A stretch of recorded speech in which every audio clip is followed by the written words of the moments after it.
Check out Paddy Power's new and exclusive Cash Card Plus, available to use online, at ATMs, or even down the local. Paddy Power, you beauty. Hi everyone, I'm Sam Laurie standing in for Bruce Millington today. James Hill joins me on the sofa. We've also got betting editor Paul Keeley on the line, as well as Paddy Power's Frank Hickey, looking ahead to an action-packed weekend. It's Racing Post Trophy Day up at Doncaster, also a good flat card on TV at Newbury. And of course the jumps are back at Cheltenham on Saturday, and we've also got the Old Roan Chase to look forward to at Aintree on Sunday. So we'll get started looking at the big one, the 325, the Racing Post Trophy. Could be an historic race, this one. Aidan O'Brien looking to break Bobby Frankel's record of Group 1 wins in the season. And Frank, he's got the market principles. He does indeed. Saxon Warriors favoured with Ryan Moore on board at 7-4. Verbal Dexterity is 7-2. The Pentagon is 5-1. Roaring Lion 13-2. Seahenge 9-1. Chilean 12-1. And we're 14-1 bar. And James, is Aidan the first port of call for you then in this one? Yes, I think he can do it. He can break the record.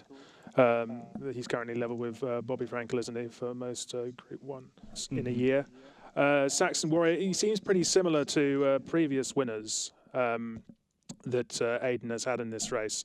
Won the Beresford. Won the Beresford, just a couple of starts, unbeaten. Quite a few have been very similar to that. And he looked pretty dominant in the Beresford too, which was run at Naas this year.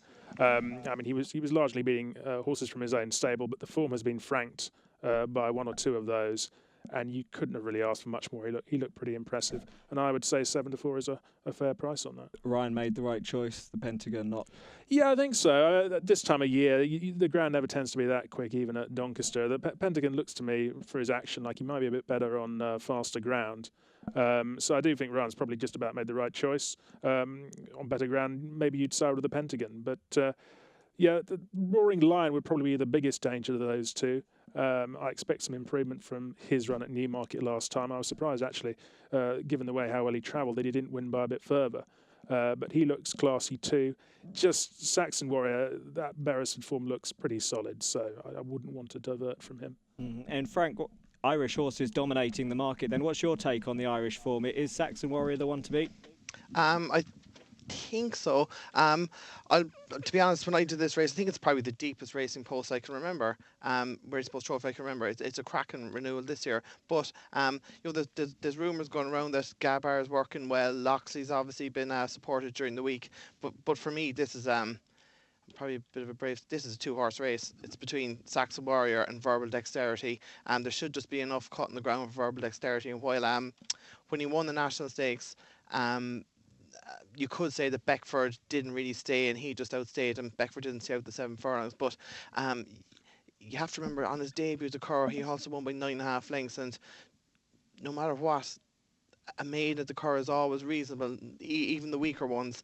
And I'd say he's a top-class horse. If there's enough juice in the ground, I think he'll put it up to Saxon Warrior. But Saxon Warrior looks really classy. As James said there, the fourth from his Beresford win, I think Kew Gardens won a listed race, and Riaz won a listed race in Dundalk as well, who was 5th. So like that race has worked out really well.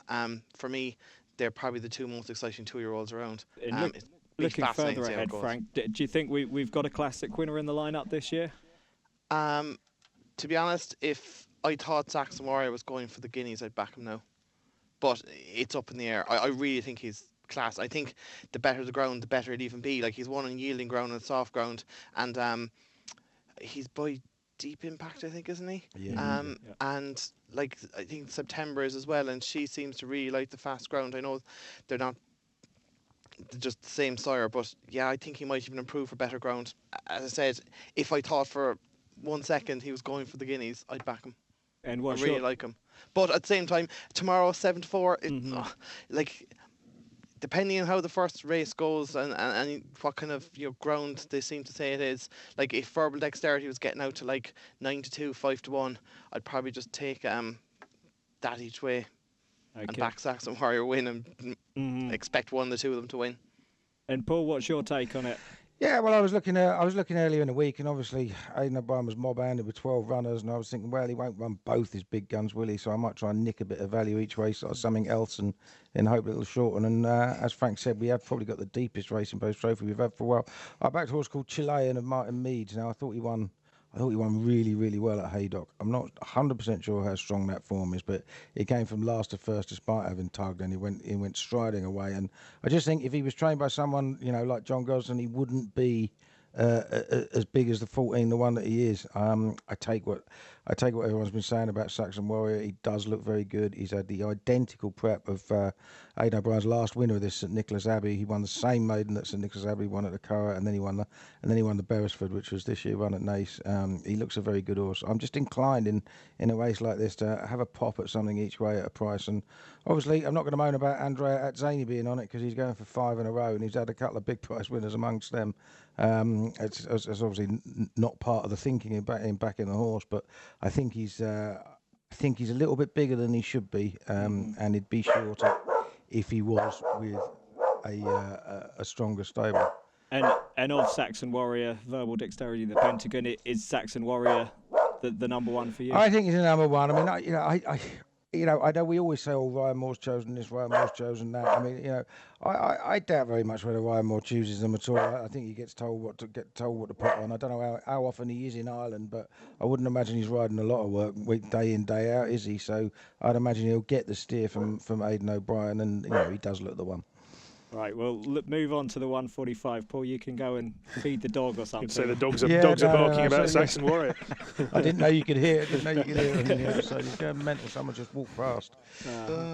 Well, the 145 then is the Bet Through the Racing Post app, Doncaster Stakes. And Frank, let's start off with the betting show for this one.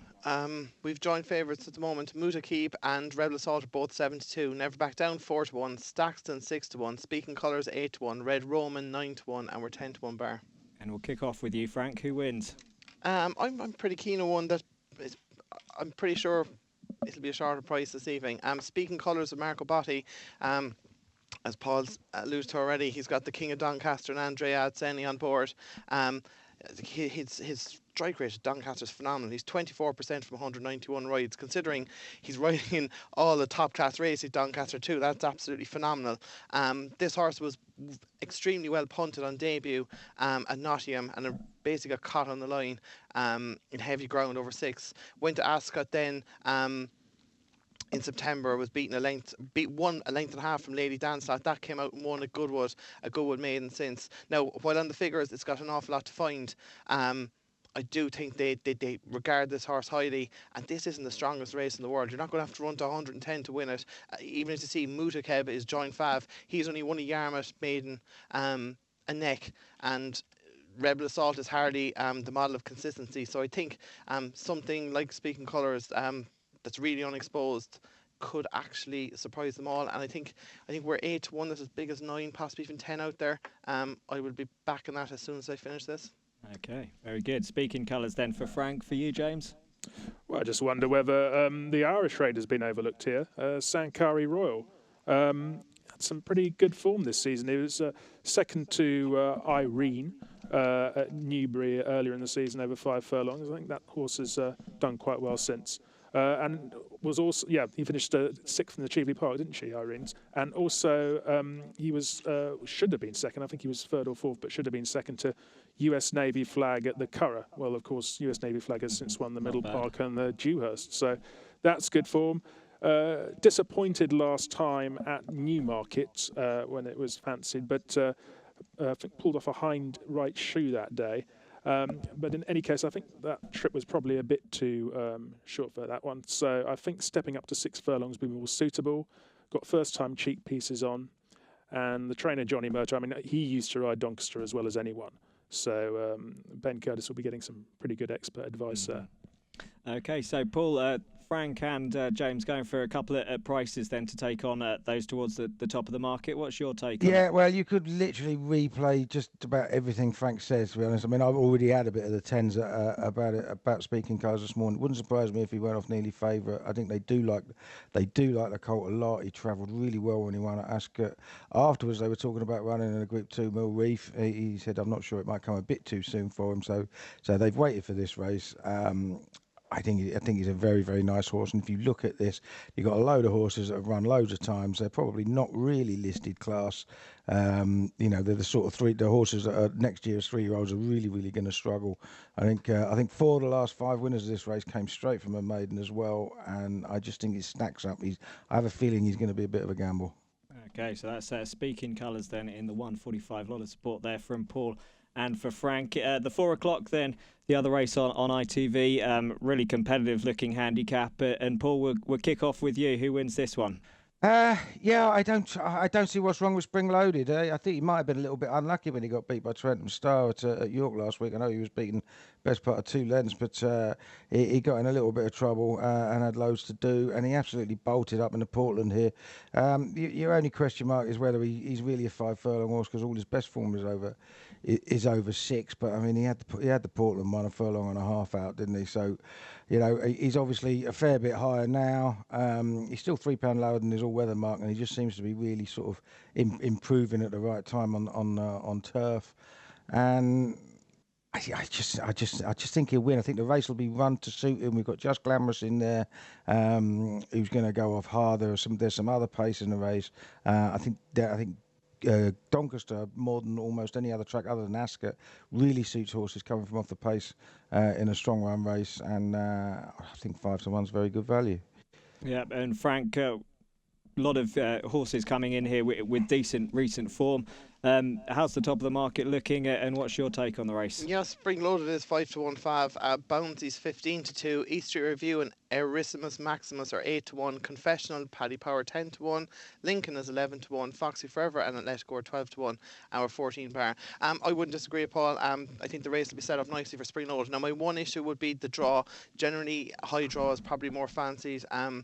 Over 5 furlongs, I think I was reading some stuff in the draw bias analysis at Doncaster this morning, and a third of the winners over 5 furlong at Doncaster have actually come from the highest stall, which is quite a taking stat. But in saying that, we have a lot of pace drawn low with Just Glamorous. It's going to belt off in front and try and make it, and a strong pace what Spring Loaded won. Like, even if you go back to the Portland, if you say you put £10 in him there, do you reckon he would have won? I think he probably would have. He absolutely bolted up, and as Paul said there, he was unlucky at York as well. He's very solid. He's going to be in the first 4. At worst, he's going to be difficult to beat. But there was one I kind of liked at a price, drawn a little bit higher, called Lincoln of Mick Shannon. Now, look, he's exposed and he's a bit of a hound, and you kind of think, oh, he's getting handicapped, he's going to win, and then he disappoints. But there was a lot of promise in his run at Ascot a couple of weeks ago. Or was it only last week, was it? Behind Erissimus Maximus. It was 3 weeks ago, sorry, the 7th of October. But he'd been 3rd at York as well in May. And his mark is down to 93. I think the last day he was given too much to do. There's enough pace drawn around him, which Erissimus Maximus drawn 4 away from. He'll try and make it as well. I think he'll tow him into the race. He's a double figure price. I think there might be 12 or 14 about. We're 11 to 1. For me, I will have a bit of that each way, and I'd probably back Spring Loaded as well. Okay, so Lincoln and Spring Loaded for Frank then. Are you going to side with the guys, stick with another vote for Spring Loaded, or anything else for you, James? No, I mean, I'm sure Spring Loaded will run well. I mean, my concern is he's dropping back in trip. His best form is over a bit further. One was 6.5 furlongs, I think. So I'm going to go one who is more specialist at this distance and actually won this race last year, Swada Low. He is coming off the back of a poor run at Leicester, which was most unlike him, really, because he's usually a very consistent horse. I think he's only finished out of the top 8 3 times in his 42 race career, which is really quite consistent for a sprinter running in largely double-figure fields most of the time. He goes well at Doncaster too. And if he can just put that run behind him, he ran badly earlier in the season and ran well next time out, so he's able to do it. He's £3 lower than last time, and I think he's back down to his winning mark. So he's got a good chance if he can get back to form again. And a decent price as well, 14-1 Swadalay. For James. Looking at the rest of the card, Paul, I know you'll be dashing off to Donny after you finish this. Anything on the rest of Saturday's card for you? I haven't got anything likely to be a big price, but I might have a little win double on a couple of short prices. I think Al Hajar in the nursery at 220. Charlie Appleby's won 3 times in maidens, won the last one. The first 2 he was second and fourth at short prices. Could have said he was disappointing, but the winners are both rated 100 now. He bolted up by 7 lengths last time. Wasn't much of a race. Trainers put cheek pieces on. You wonder why putting cheek pieces on a horse that's won by 7 lengths is all about. But he's got such a good record with cheek pieces, better than 30%. And the last 2-year-old who ran in cheek pieces was Sound and Silence, who won the Windsor Castle at 16-1. So I think he'll win. He won't be a big price, 6-4-ish sort of. And then in the conditions, the 7 furlong condition race at 4:35. I think Sir Dance a lot. I know he hasn't won since his 2-year-old days, but he's got everything in his favour here. He nearly won a handicap of a mark of 109 at Leicester last time. Just got caught by a good horse of Roger Varian's. His only real danger on the figures is Gelotto, who's got a £5 penalty, and I think he'll win. He'll be about 5-4, even money, something like that. So a little double. Okay, great stuff. Thanks, Paul. And for you, James, anything on the rest of the Donny's card? Yes, I mean, I've also got a fancy in the nursery at 220. I've gone for Mont Kinabalu. Won nicely at York last time. And one of those horses that seems to be heading in the right direction. And nursery, you've got to be a bit streetwise, and I think he'll be one of the more streetwise in the field. And I agree with Keels in the conditions race at 4:35. I think Sir Dancelot's going to take some beating. And he was 105 rated as a juvenile last year. Just bumped into a good one of Roger Varian's last time at Leicester. That was a top run. He's got good form at Doncaster, so he's got a chance. And then the last race, Hajam, been running really well of late. Second to a subsequent winner in a hot Ascot Heat last time. And another one who seems to be improving, so Hajam in the last. Okay, Hajam in the 5:10 then for James. And Frank, just before we move on to Newbury, anything else to throw into the mix for Donny? I'll just make it a hat trick on the condition stakes. A 4:35. I think Sir Dancelot's going to be very difficult to beat, getting £5 off Gelata. That mouse that of Roger Varian's that beat is potentially a group horse, and he was running off 99. So yeah, I think Sir Dancelot will take an awful lot of beating. Excellent. Well, the form you guys have been in of late, it'd be lump on now then for Sir Dancelot in the conditions race at Donny. Moving on to Newbury then, the Worthington's Indigo Leisure Stakes, better known to most of us as the St Simon at 2:15. Frank, let's start off with the betting for this. Yeah, Frontiersman's 5-2, Raheen House 11-2, Best Solution 13-2, Daniel Kodiak 7-1. What About Carlo and Mountain Bell are 10-1, Arad 11-1, and we're 12-1 bar. And who wins? I can't say she'll definitely win, but I think that Mountain Bell is an interesting runner. She hasn't been seen since running in this race last year. She was beaten half a length by Giretto, but her form as a 3-year-old is actually very solid. She won a Windsor Maiden by 10 lengths in soft ground. She went then, I think she ran third in the Lingfield Oaks trial behind Seven Heaven and Architecture. That's pretty solid form. She ended up beating Desert Encounter in a listed race then, who's obviously placed in Group 1 company this year, and then she was only beaten half a length by Giretto in this. Now, you're taking a massive risk with the fact that she hasn't run in a year, but you imagine she's going to be pretty straight. They wouldn't be running her if she wasn't ready to go here. Otherwise, you think they just give her the rest of the year off. 10-1 each way. I'd like her simply because Frontiersman, while he's a bit doggy and he's got loads of ability, it's all on fast ground that his good form is, and like the ground is soft there at the moment, and I think he's very vulnerable on soft ground. Raheen Hounds is solid, Best Solution is solid, like that's all they are, solid. Daniel Kodiak has a penalty for winning at Ascot. I think this Mountain Bell is 100% ready to go. I think she's got a massive chance. 10-1 is very big. Okay, 10-1 Mountain Bell for Frank. Paul, will you be taking on those towards the head of the market here? Yeah, I will. Same sort of reasons, really. I mean, I don't trust Frontiersman. I know he got it right at Newmarket last time, but there's just something about it. I mean, I was really all over him earlier in the season, and it's just something about him I don't like. I'm not absolutely convinced that he loves Newbury either, because he's been a little bit below par on easy ground when he ran there a couple of times. And I was tossing up. I wanted to back a filly because they've got such a good record in this race, and Mountain Bell was one of them. But I kept getting drawn to the one at the bottom, Natavia. Now she's got literally very, very little chance on on the figures. But she won a soft ground listed race here early in the season, the Classic Trial. She won it very easily. She enjoyed the track and the ground. Ran in the Oaks next time. Only went off 12-1. It came far too soon for her. No good there. And then a bit disappointing on a return at Newmarket just over 2 weeks ago. In a listed race, and I just find it interesting. Roger Charlton's, right, we're going back up to a Group 3 now. At Newbury now, he could have found an easier opportunity. So he obviously still has belief in the filly. She's by Nathaniel. She obviously loves the ground. She will stay the trip. She's a big price. I've had a little tickle each way. Mm-hmm. Okay, so we're taking on the favourites here. Well, Frank and Paul are. What about you, James?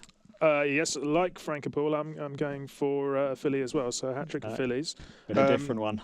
But a different one. I'm going to go for Architecture. I mean, as Keel says, they do have a very good record in this race. I think they've won 5 out of the last 10 years, fillies and mares. I think Architecture of the 3 has got the best form. Let's not forget she was second in an Oaks. She was second in an Irish Oaks last term. Her strike rate's not great. I mean, she's only won once, but she has come up against some really good horses, and you have to say she's been a bit unlucky. Ran well at the course on her return this season. A bit disappointing at Newmarket last time, but I'd be willing to forgive her that. The ground was quite quick, and to my eyes, she didn't really seem to handle the track on the fast ground. Most of her form, her best form, has come with cut. So I'm hoping she's going to handle this softer surface, and we'll see a better Architecture this time. Okay, so to sum up, that's the 3 fillies: Architecture, Mountain Belle, and Natavia. For the guys then in the 215, the St Simon Stakes. Moving on to the 250, the Horace Hill. In other words, Paul, you got a strong view in this one? I haven't got a strong view. I just think a lot of the horses that have run lots of times are much of a muchness, and I've got a sneaky feeling that that Vintager is a lot better than he showed in the Solario when last seen. He sort of got messed around a bit then, but I think he wants a bit of easy ground. He actually moved up quite well in the straight, having got messed around early on. I know that Solario isn't the strongest piece of form going, but I think this is quite a nice horse, and he might just improve past the more exposed ones. And Frank, for you? Yeah, this is a race that wasn't exciting me at all. I almost certainly won't be having a bet. If I was, the only angle I could really find is Richard Hannon's won it, or the Hannons have won it 4 times in the last 10 years, and Tangle didn't disgrace himself behind Alarcam in the Somerville Stakes at Newmarket last time. Alarcam is probably towards the head of the betting for the 2,000 guineas.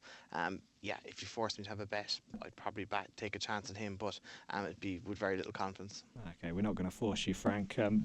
James, any strong view on this one, or is this one you'd like to leave alone as well? Well, I was initially like Frank, thinking with the Hannons having such a good record, Tangled's got to have a chance, and I still do think that. But I was caught by Vintager at the bottom. Very good performance, him winning first time out at Newmarket on soft ground. I think the form's worked out extremely well. The 5 who followed him home, they've all won since. Including Chilean, who of course is a live contender for the Racing Post Trophy. Ran in the Solario in group company last time and didn't disgrace himself on quickening ground. But he's got a softer surface here again, and if he comes back to the form of his Newmarket win, I think he's got to be in the mix. I think he's got an interesting runner. Okay, Vintager for James and for Paul then in the 250. Before we move on to the jumps action, then any more tips for Newbury? Paul, we'll start with you.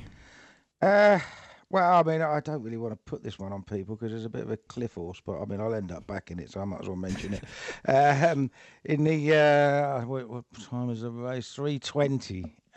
Obviously, Century Dream's going to be favourite, keeps winning, but down the bottom, out of the handicap as well by some £6 is Storm Rock. But even though he's out of the handicap by that much, he's still racing off a £9 lower mark than when a close 5th to What About Carlo in this race last year when we had the Hunt Cup runner-up Blair House in second. If he ever returns to that form, then 20-1 is an absolutely mad price. Just signs that he's starting to hit a little bit of form. now. I mean, Harry Dunlop himself has had a poor season, but his horses seem to be running a bit better now. So I'm going to back him at a massive price. But the last time I actually backed him, he finished absolutely tailed off. So don't go mad. Okay, so that's Storm Rock then for Paul in the 320. Frank, anything for you on the Newbury undercard? Yeah, the 355, a horse of Eve Johnson Houghton called Magnolia Springs. She was massively impressive on debut. The third Voracious then was wildly impressive at Newmarket since in a maiden. She improves for that Newbury run. She will be almost impossible to beat. Almost impossible to beat. Magnolia Springs. Great stuff there from Frank then. That's in the 355 at Newbury. James, we'll leave it to you. Anything else to round off the card with? Something in the 140 Royal Household. I think it's quite interesting. Dropping back to 6 furlongs. All his form seems to be best over 6 furlongs. He was second to Fighting Irish at Yarmouth, and that one has since beaten Horace Hill favourite Nebo in France. And he also beat the now 86 rated May Remain at Goodwood earlier in the season comfortably. So he has been beaten a few times, but it's been over a longer trip. So I think this drop back in distance will suit. I think he can go well. Okay, great stuff. Royal Household then for James in the 140 at Newbury. Just time now for the competition result. On Monday's show, we asked you how many times has Andrea Atzeni won the Racing Post Trophy. The correct answer, of course, is 4. He's won the last 4 runnings of the race. And congratulations to David from Dublin, who correctly answered that using the hashtag Postcast and wins a free €25 bet from Paddy Power. There'll be another chance to win on Monday. Introducing Paddy Power's Hot Trot Jackpot, their new free-to-enter horse racing competition. Every Saturday, pick 5 horses in a free Lucky 31 bet for your chance to win the guaranteed £10,000 jackpot. T&Cs apply. 18+. BeGambleAware.org. Well, the ITV cameras are back at Cheltenham on Saturday. They've got 4 races on TV. We're going to kick off with the 2 o'clock, the randoxhealth.com handicap chase. And Frank, what's the betting for this one? Yeah, single farm payment is 7-2, Doing Fine 6-1, Robbinsfirth and Coolog and Coggery 8-1, Viscount de Noyer 10-1, Perfect Candidate Southfield Vic and On Fiddler's Green are 12-1, and we're 16-1 bar. And Frank, are you pleased the jumps are back? Are you more of a jumps fan than a flat man? Oh, no, I love the jumps. Really excited. Even today now with the first Cheltenham fixture on, just really excited to see horses. And you're always trying to then analyse races and see what targets they might be going for in the future, and kind of second guessing on the anti-post markets then as well. It's very exciting. And at this time of year, of course, as well, like taking race fitness on trust, those that have had the run over the summer. What's your angle on it? It's basically trying to find trainers that you're trying to analyse what trainers have them ready first time out and which trainers generally have their horses coming on for the run.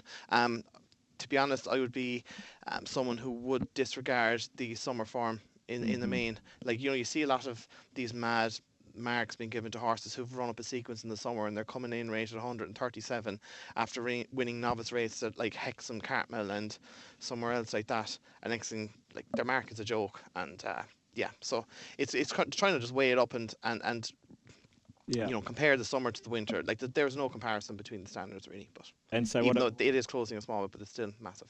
What about here in this race in question, single farm payment, not seen since the festival? Would you be keen to take him on?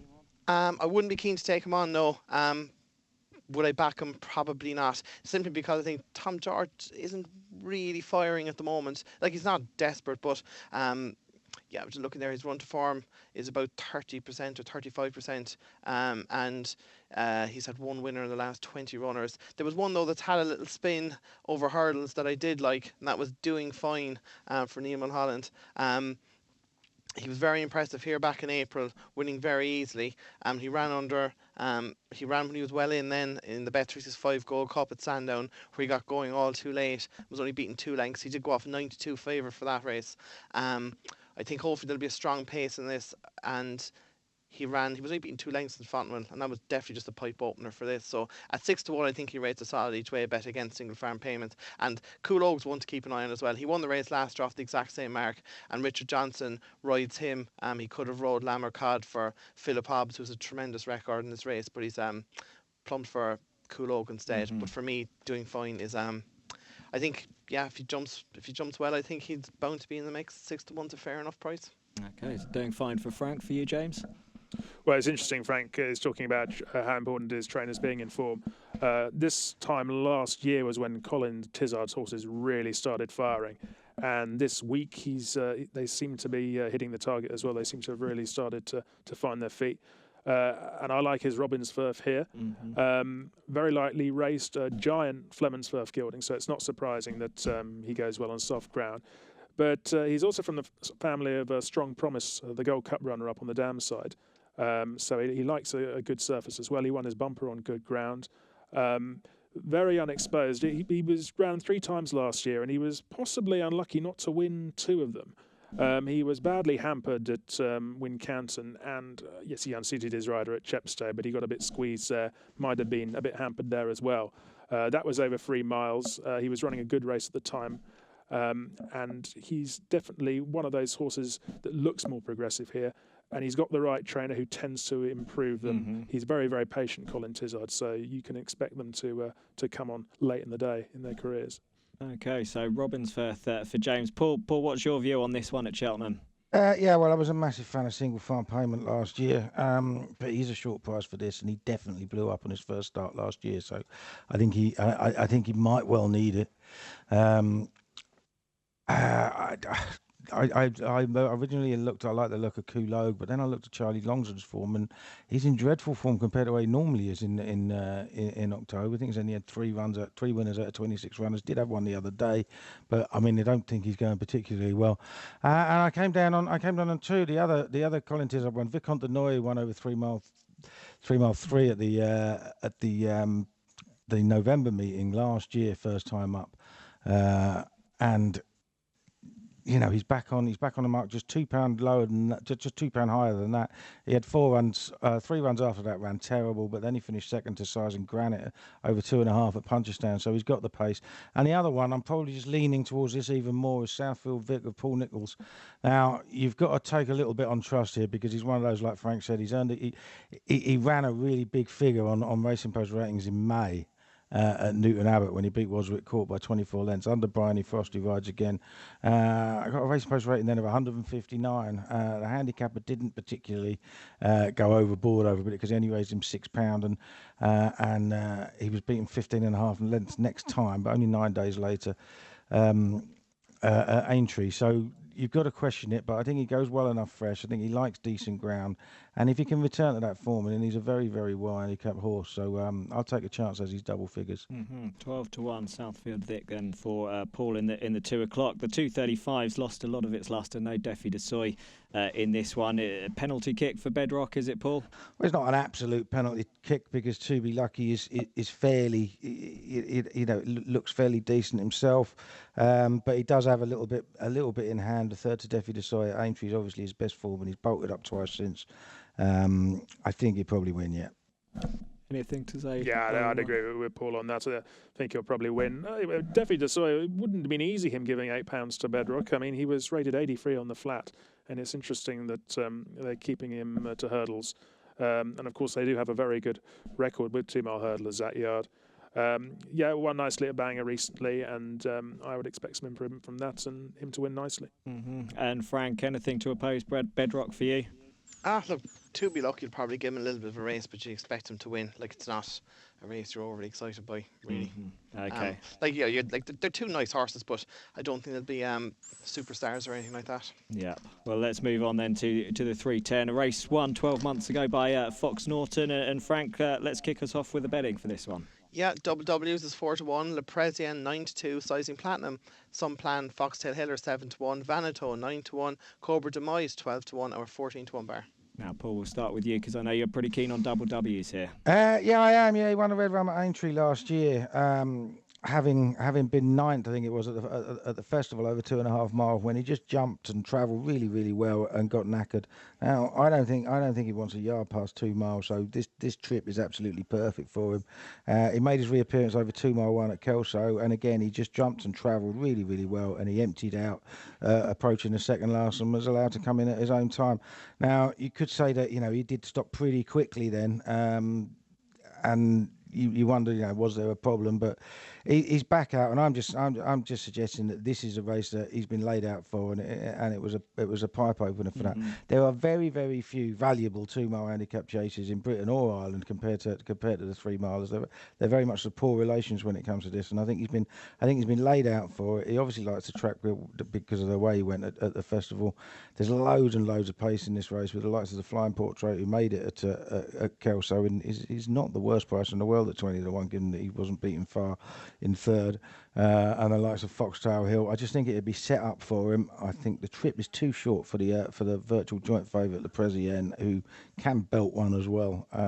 So yeah, I'm all over double W's.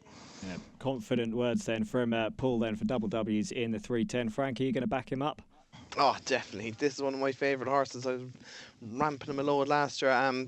He did disappoint at Cheltenham. He clearly just didn't get home. Like, he's jumped the second last in the lead, and he's tanked to there, and he just doesn't get home over 2.5. But he went to Aintree and he won well. Again, his jumping was very good. Kelso was clearly just a prep for this. Again, he's travelled really strongly and kind of blown up late on. As Paul said, Le Prezien probably wants further. I wouldn't be surprised if this is a little prep before the Victor Gold Cup. And other than that, yeah, there's not too many in there that you think, that could progress, way up the ranks in these really good 2-mile handicap chases. But he's definitely one that he just travels and jumps. He's a pleasure to watch when he's on form, and I think, granted luck and running, he's going to be very difficult to beat. Are you going to make it 3 votes for double W's? No, I'm not, I'm afraid. I do think, he's a very worthy favourite. He's got to have a good chance. I'm just concerned about the form of the yard. They've had a few good ones that haven't won recently and haven't run that well. Uncharacteristically quiet for them. So I'm going to take on double W's with a horse who was running very well behind him at Aintree, called Do It for the Village, when double W's won the Red Rum at Aintree. He was just on the heels of the front group, travelling nicely when he clipped heels and came down. It was still a long way from home, but he was going well at the time. Since then, he hasn't proved too ruffled by that experience. He went to Warwick and won nicely.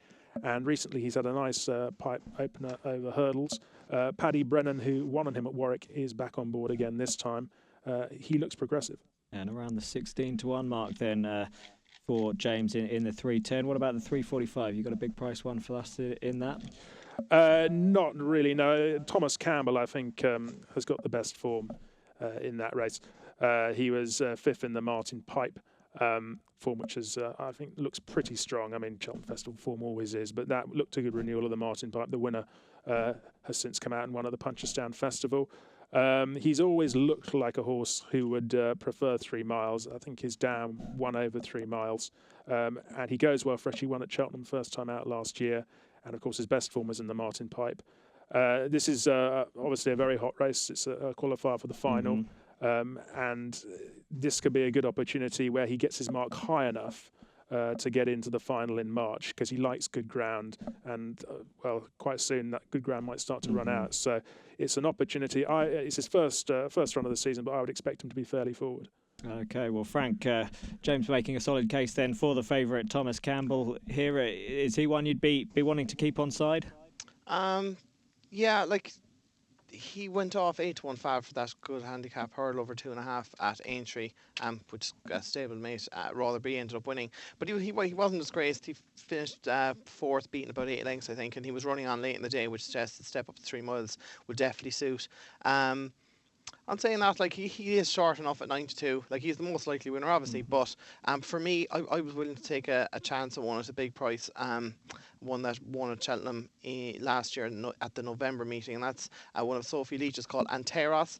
He absolutely bolted up in that race last year, won by 7 lengths. You could tell coming down the hill, he was absolutely cantering all over everything else. He's only £3 higher here now, and he ran over fences off a much lower mark at Bangor last time, and he was beating 11 lengths, but that one of Tom George that beat him was absolutely miles ahead of his mark, and he was well clear of the third. I just thought, at a big price, he's 14s with us. I think there might be 20s out there. I'd be willing to give him a go each way, and we're 5 places here, so I think it's a fair each way bet. There's plenty of pace on.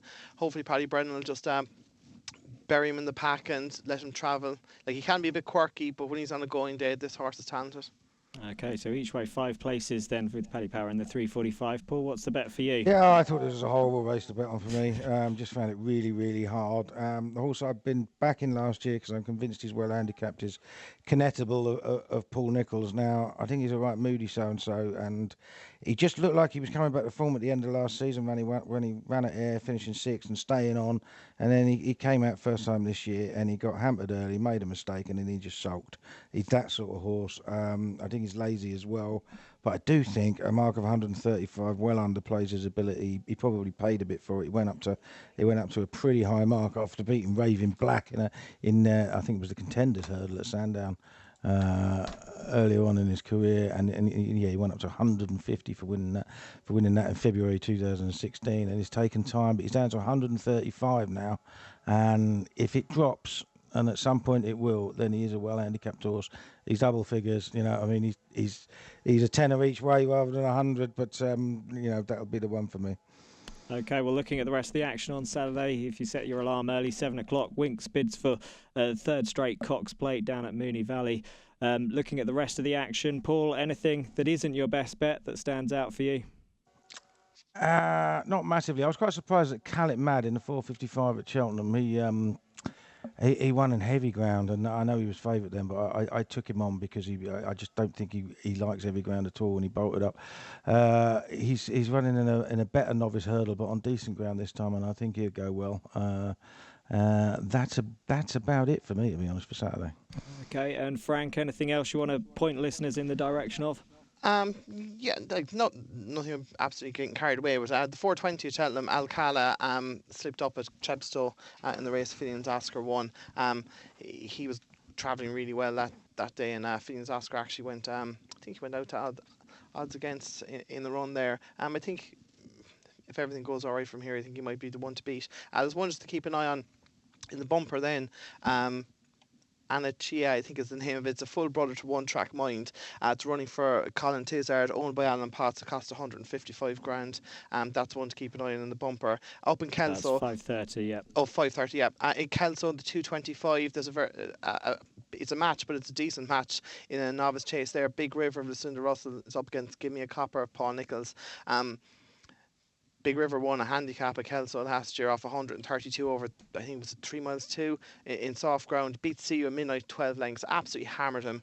I know they think a lot of the horse.